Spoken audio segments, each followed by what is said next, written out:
Quantum Cosmos presents Certified Financial Guardian, a seal of ethical selling. Privileged to bring you Jimmy Patel. Jimmy is a veteran in the financial services industry with close to 26 years of experience. He's been the director on the AMFI board and also been a member of various AMFI and SEBI committees. Jimmy is the managing director and CEO of Quantum Mutual Fund and an associate director on the board of the AMC. Jimmy is a Chevening Standard Chartered Financial Services Leadership Fellow, having completed his leadership program at King's College London. He also has to his credit a degree in chartered accountancy and law. Jimmy is passionate about investor education. Jimmy, thanks for joining. Thank you. We'll discuss, is investment advisory practice under threat in a rapidly changing environment?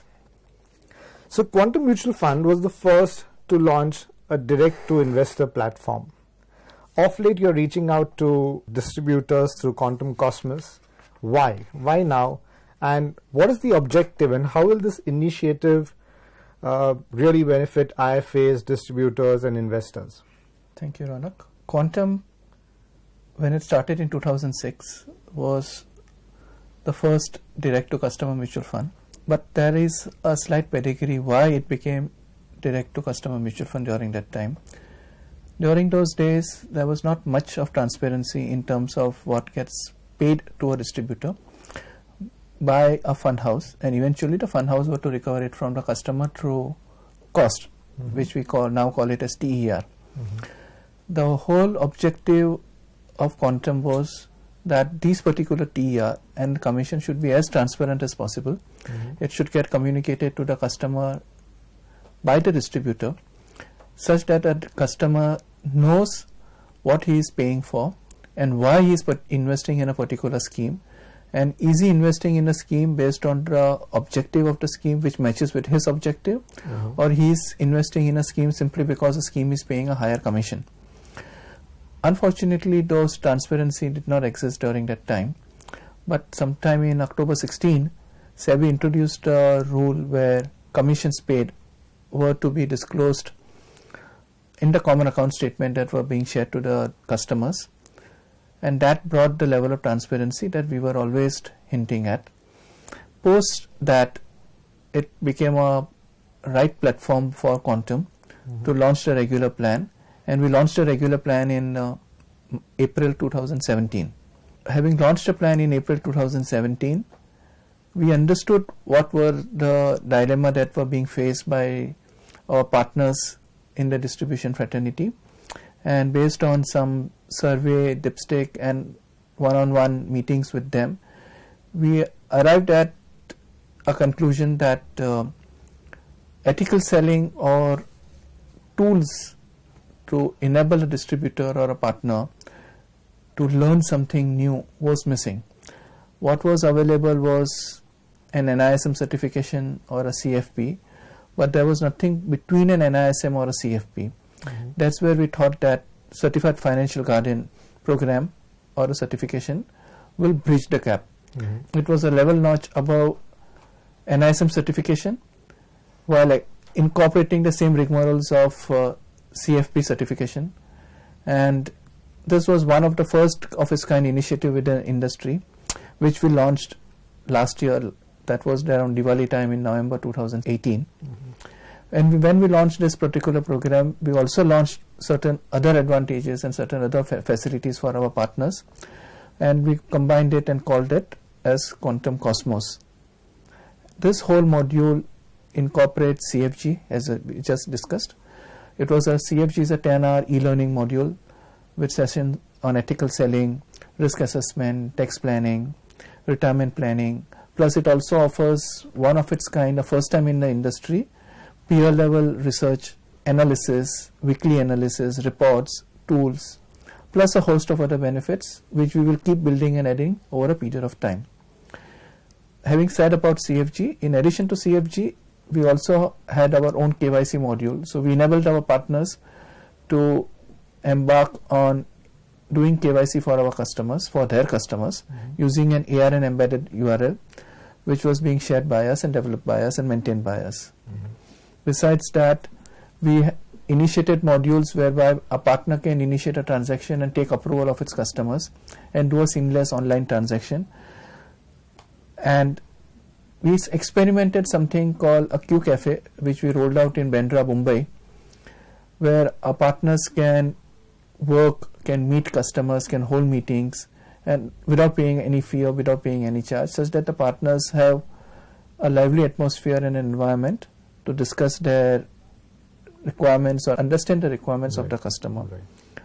Now, these are certain benefits or certain facilities which we have rolled out for our partners, and we hope that it will be well received in the industry and by our partners. So when you talk to advisors, are they excited? Because the regulatory environment is getting quite demanding, challenging. And how are they taking that? So what is the sense they get? If you were to look at the last 10 years, the 10 years has been a major regulatory change, and which is keeps on changing. Right. Now, saying that because of a regulatory change or because of a probability of a regulatory change over a period of time, can someone stop doing business, or can someone just stop advising or stop distributing? Probably not. Life has to go on. Regulators are there to make changes. Regulators are there to ensure that a customer's interest and the partner's interests are well protected. Regulators are there to ensure that the industry doesn't hoodwink, if I were to say that, the customers and the partners. So while the regulator has been doing a phenomenal job in ensuring and protecting the interests of the customers, but is the interest of the advisor community or the distributor fraternity protected? It's a mixed answer, yes and a no. Yes, in the sense seriousness is being brought into the play, in the sense that whoever is serious, not a fly-by-night, ethical in its dealing, understands the requirement of his customers, knows his customer well, and obviously most important and critical, embraces technology, they will survive. And no, because revenues are shrinking. And is shrinking of revenue the rationale for exiting out of the business or leaving the regulator? Probably not. Just if you were to step backwards, these kind of changes have been happening over the world at large. UK, Australia, the advanced markets per se, have slowly been moving from a investor or the manufacturer paid model to a investor paid model, which is called advisory or the RIA, registered investment advisory model. What happens to the distributor? The distributor here has to embrace technology, if I were to say that, because if we were to look at the McKinsey study, it says that in the next 10 years, the industry will grow at almost 18% year-on-year CAGR. Now, if 18% growth is assured, and there is increase in assets, there is increase in awareness thanks to Mutual Fund Sahiye campaign and other education campaigns, the pie or the share of investments in mutual funds is bound to increase. Now, if an investor were to increase his share allocation to mutual funds, obviously he will look at sound advice and a partner who can help him complete his investment. It's not easy for anybody and everybody to follow a DIT or a do-it-yourself kind of a model and invest in the direct plan. There would be investors who would look at advisors, who would look at distributors. There would be investors who would seek advice, who would look at distributors as their family friend or a family member, because traditionally we as Indians always look at advisors as a family member, and there is a loyalty attached to it. Now, to continue with that loyalty, a distributor has to be serious, has to be ethical, has to be transparent, has to share out where he is earning his revenue. Is he advising a product simply because to earn a higher commission, or is he advising a product because it fits into the requirement of the customer? So, in a nutshell, I would say that while the regulator has tightened the regulations, but there is an immense opportunity opening up, because it's the same regulator who has also pushed the industry to do investor education. So one cannot blame the regulator for shrinkage of revenue. Correct. The regulator is doing their job of protecting investors.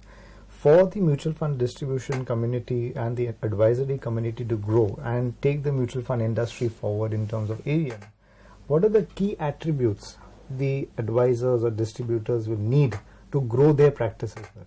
The key attributes will be transparency and ethics, and that these two key attributes are there in any business, not necessarily only in distribution or in the mutual fund. Right.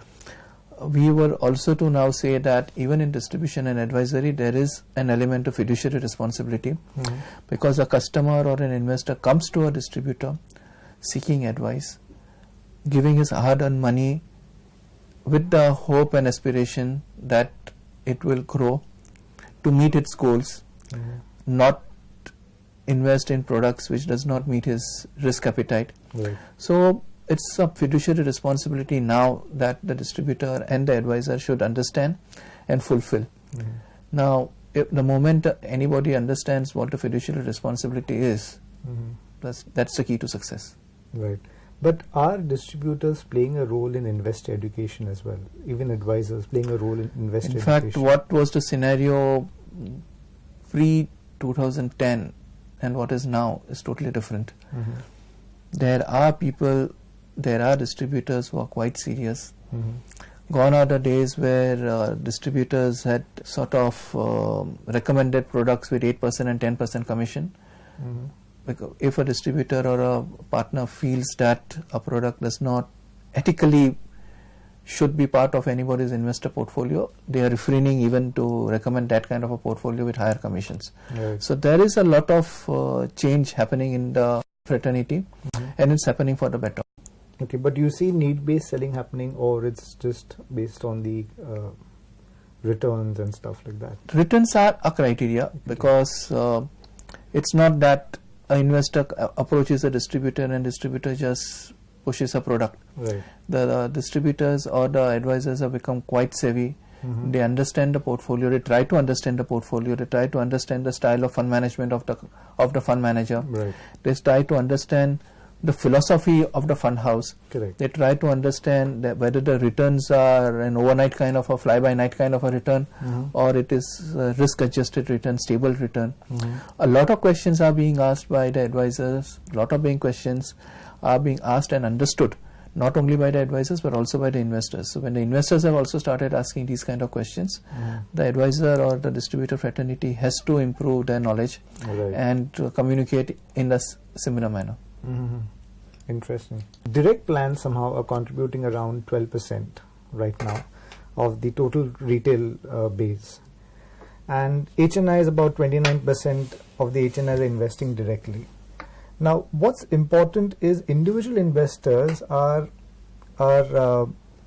holding a higher share of the industry assets. The retail base is higher for the equity segment, and even the B30 cities are contributing enough or participating in mutual funds, but most of their AUM is also coming through equity mutual funds.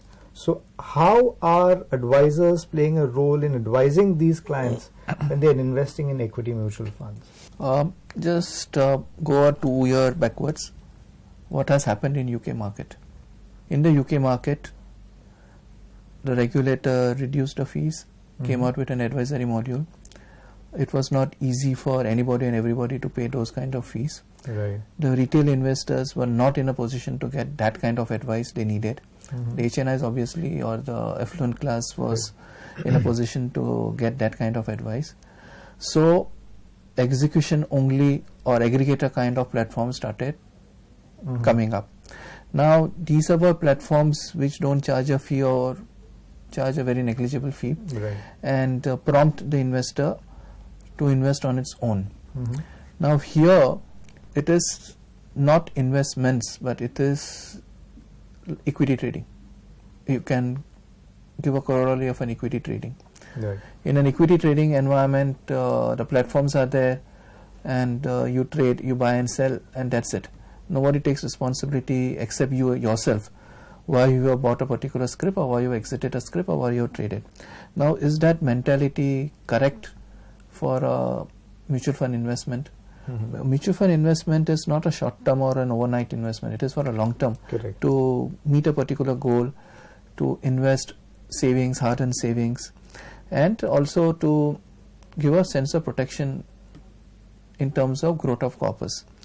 Here you need to do a little homework, understand the product, understand, as I earlier mentioned, the fund management style, your risk appetite, the fund's risk appetite, whether a long-term value fund is investing without following the concepts of value, or a multi-cap fund is investing or having a tilt towards mid-cap and small-cap. Yes. So all those questions or answers need to be seen. Now, these so-called aggregator platforms, while they provide ease of investing and they provide a snapshot of where you have invested, the look and feel is excellent, but what will you do with the look and feel?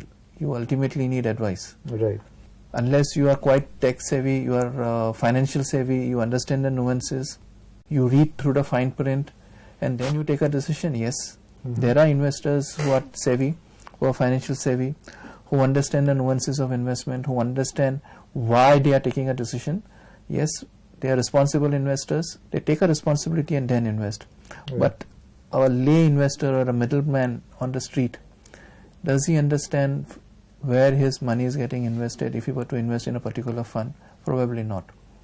So here is where the advisor and a distributor fraternity comes into play.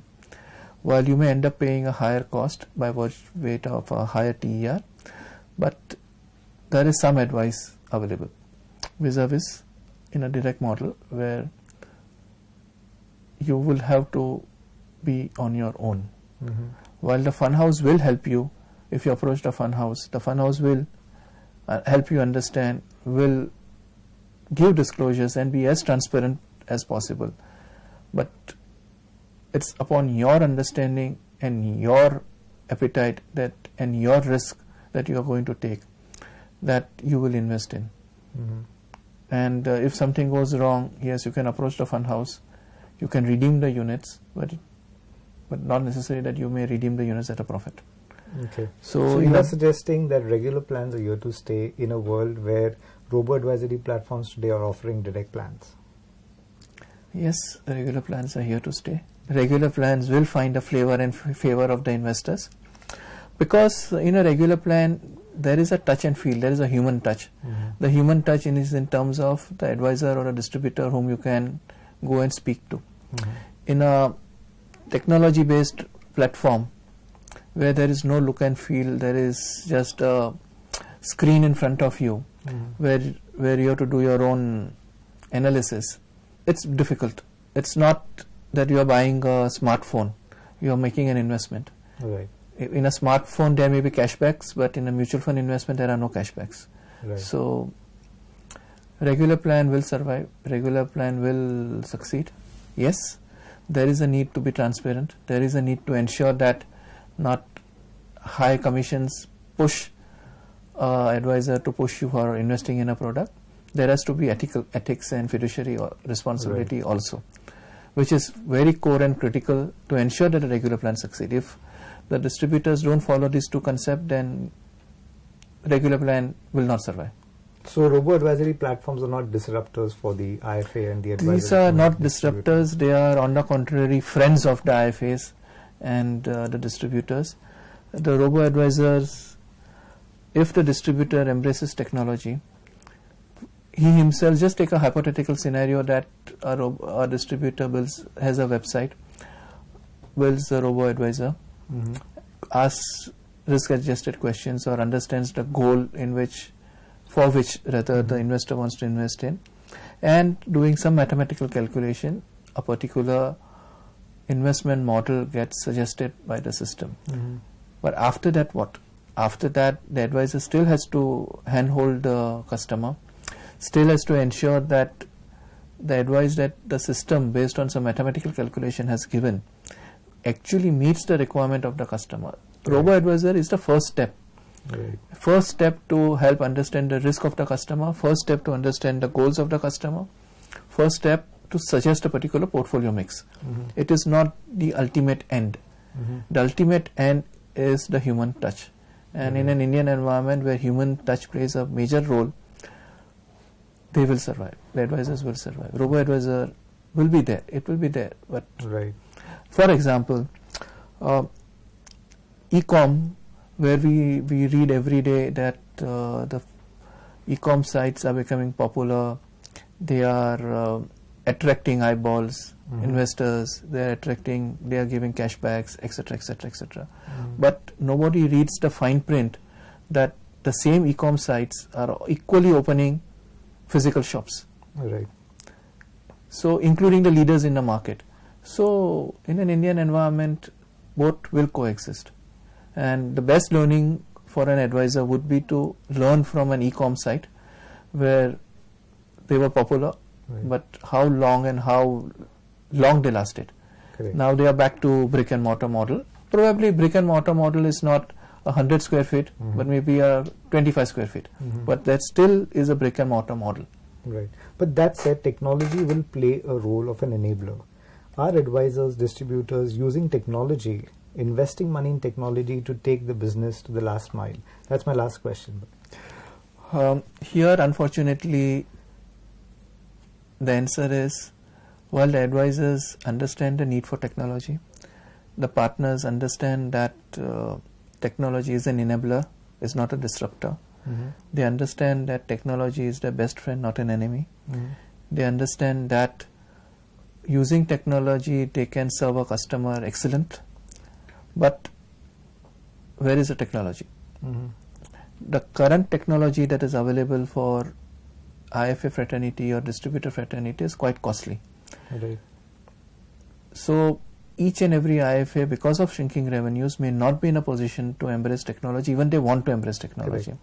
So there is a good need for an aggregator kind of a model to come into existence, wherein all IFAs and all distributors can transact, can get advice, and facilitate investment of the investor, but routed through the distributor or the fraternity. Now that kind of a platform does exist in small bits and pieces, but it's not yet become extremely popular. And whatever platforms exist currently, the fraternity is also equally worried that today it might be free, tomorrow it might be costly. So the fate of the fraternity, partner fraternity, in these platforms also needs to be established. Because if today it is free, it has to be free. It cannot be a back-end charge levied over a period of time. So there is a need for a aggregator, a technology aggregator, who can provide, the needs or satisfy the needs of a distributor. And that's where we feel that through our Cosmos model, we may try to bridge it, not probably end to end, but in a small way. So what are the tools you are offering in Cosmos for them to do business? Currently the usual retirement tool, prediction tool, something, goal-based tools. We are working on a asset allocation model, probably in a month or two that should be available, where a customer, based on its risk and goals, will be in a position to understand the portfolio, and that portfolio will be available to the distributor, our partner distributors, and after that the distributor takes over. And we won't be storing any data, because data privacy is also equally critical. In a small way we are doing this. Based on more feedback that we keep receiving, we'll keep adding more tools and more facilities. All right, Jimmy, thank you for sharing your valuable insights, and I'm sure the IFA community will benefit from it. Mutual fund investments are subject to market risk. Read all scheme-related documents carefully.